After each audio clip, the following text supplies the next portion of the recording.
Esse ano eu lancei aqui no canal algumas configurações de PC gamers baratos. A configuração que eventualmente se tornou a mais popular aqui do canal foi a do PC gamer barato de 2021, que eu lancei basicamente no começo desse ano. É uma configuração realmente custo-benefício, ela até hoje traz um baixo custo e um alto benefício. Porém, naquela configuração eu montei um computador com o Xeon da linha V3, o i5-2620V3, mais 16 GB de memória RAM e uma RX 550 de 4 GB.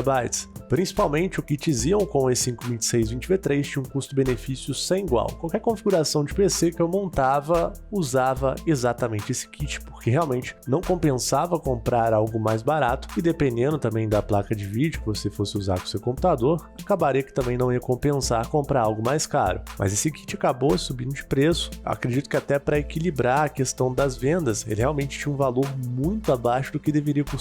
Graças a essa subida de preço, eu acho que deixou de valer um pouquinho a pena comprar ele com uma placa de vídeo tão básica, como por exemplo a RX 550. E os preços das placas de vídeo dispararam, tudo começou a ficar muito mais caro e acabou que para montar um PC realmente barato, a gente ficou com duas opções do mercado aí, que seria a RX 550 e a GTX 750 Ti, que é uma placa teoricamente um pouco mais forte, mas que na prática acaba rivalizando mesmo com a RX 550. E daí surgiu a necessidade de fazer uma nova configuração de PC gamer barato de 2021. A nova configuração foi montada também com um kit Xeon, só que dessa vez um kit Xeon X79 com processadores da linha V2, tendo um processador um pouco mais fraco, mas também um processador que em compensação é bem mais barato, mas ainda assim um processador com uma potência absurda por sinal, né? Um processador de 8 núcleos e 16 threads. No vídeo do novo PC Gamer barato de 2021, eu acabei usando a RX 550 para exemplificar a configuração, mas eu indiquei mesmo a GTX 750 Ti, porque hoje ela é a melhor opção que a RX 550, na relação preço e desempenho. Inclusive depois eu comprei essa GTX 750 Ti de 2 GB,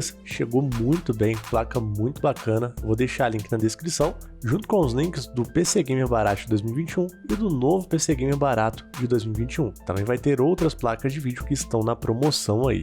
Como a GTX 750 Ti ou a RX 550 que eu falei mais cedo são placas de vídeo mais básicas, elas tendem a limitar o desempenho do sistema em jogos. Isso porque tanto o Xeon i5-2620V3, que é do PC Gamer barato de 2021, quanto o Xeon i5-2640V2, que é do novo PC Gamer barato de 2021, são processadores que têm mais desempenho do que essas placas. Então, na prática mesmo, essas duas configurações tendem a ter um desempenho muito parecido. Mas é claro que para a galera do canal isso gerou uma dúvida sobre qual kit compensa mais comprar agora, se é o kit Xeon com o i5-2620V3 ou um kit X79 com o i5-2640V2, já que eu montei o novo PC Gamer barato com o 2640V2. Por conta disso, vamos fazer um comparativo. Vamos comparar aqui o Xeon i5-2620V3 versus o Xeon i5-2640V2.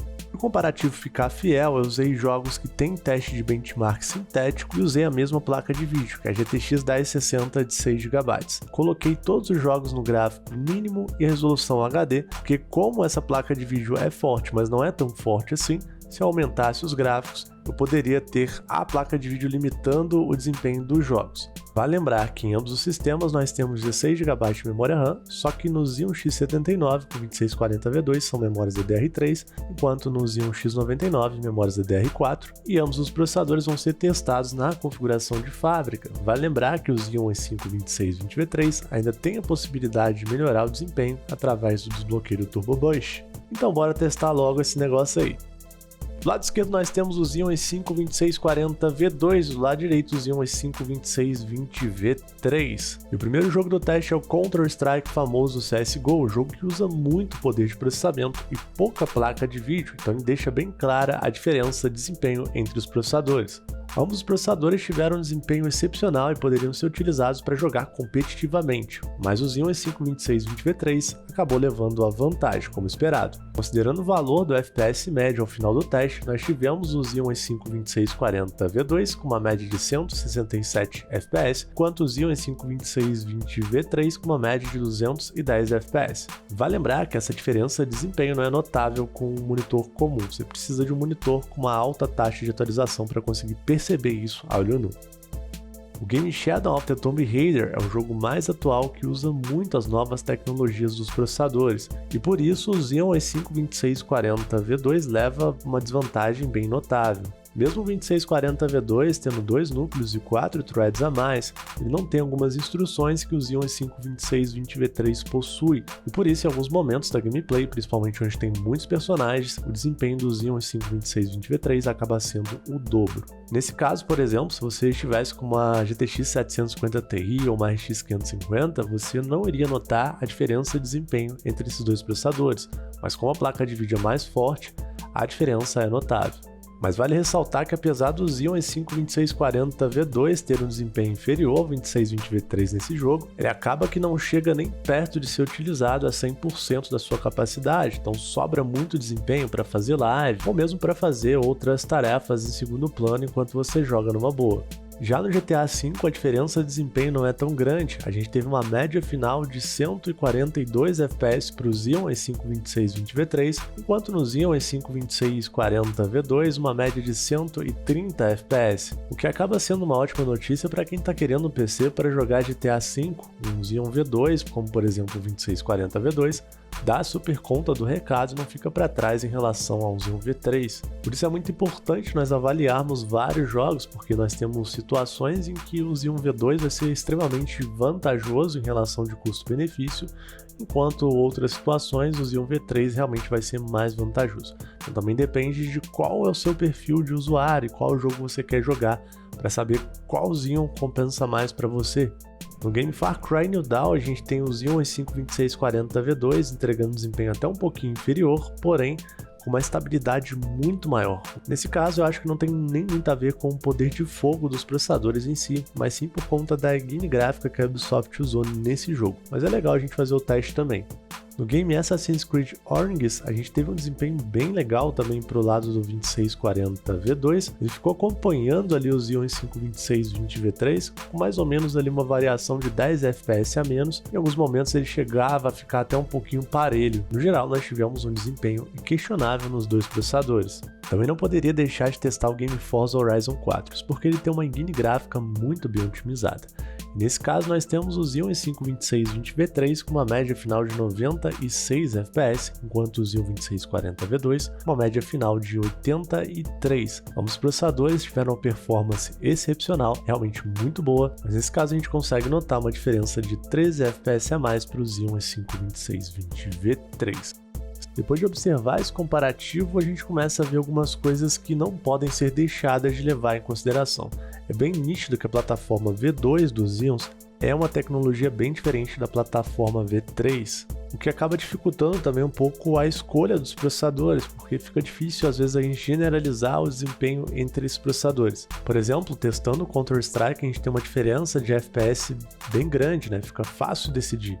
Mas quando a gente testa um jogo como, por exemplo, Forza Horizon ou talvez o Assassin's Creed Origins, a gente não tem uma diferença de FPS tão grande. O que eu estou querendo dizer? Dependendo dos jogos que eu tivesse utilizado no 2640V2, eu poderia ter um resultado excepcional e muito próximo ao Xeon i5-2620V3, sendo que na prática, no contexto geral, esse processador acaba que não é assim em todos os casos. O que agora acabou de me ligar um alerta, porque quando alguém vira para mim e fala tal Xeon X79 tem o mesmo desempenho de tal Xeon X99, pode ser que a pessoa viu um teste específico em determinadas ocasiões, com determinados jogos, e o Xeon X79 teve o mesmo desempenho naquele caso, em outras situações pode ser que ele não tenha. Beleza, Fafá, você falou isso tudo, mas qual que é a sua recomendação? Quando eu montei um novo PC Gamer barato de 2021, eu acho que acertei bem a mão. Isso porque o Xeon i5-2640V2 é um processador muito poderoso, mesmo sendo da plataforma X79, que fica com bastante potência de sobra, então é um processador que dá para você jogar numa boa e fazer lives, dá para trabalhar com ele.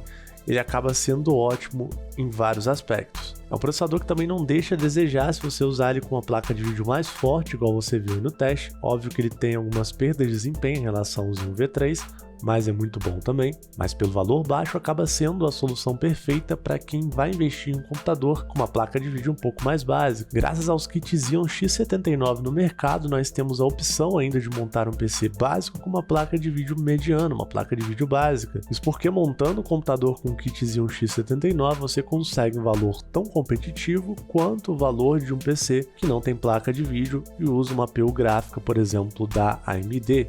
De bônus, comprando o kit X79 com uma placa de vídeo, você acaba tendo um poder de processamento muito maior do que se você comprasse um processador com um chip gráfico integrado, tanto na parte do processamento gráfico, porque a gente vai usar uma placa de vídeo dedicada, quanto na questão do processador em si. Agora, no caso, eu escolheria um Xeon V3 para rivalizar com processadores Ryzen mais poderosos que não têm APU dedicada. Por exemplo, o kit Xeon com o processador i5-2620V3, que a gente acabou de testar, se você desbloquear o Turbo Boost dele, você consegue ter um desempenho bem próximo ao Ryzen 5 1600, o que já torna esse processador ideal para ser utilizado com placas de vídeo bem mais parrudas, o que torna também a primeira configuração do PC Gamer barato de 2021 que eu montei uma ótima configuração para dar upgrades para usar com uma placa de vídeo bem bacana depois. Se você gosta dos conteúdos aqui do canal, tá super convidado a se inscrever e fazer parte da nossa comunidade PC do Fafá. Nossa meta é chegar até os 50 mil inscritos, pelo menos até o mês de outubro. Então conta aí com o seu apoio, se quiser compartilhar o vídeo para dar aquela força, tamo junto. Vão aparecer vídeos na tela final que eu recomendo que você dê aquela conferidinha.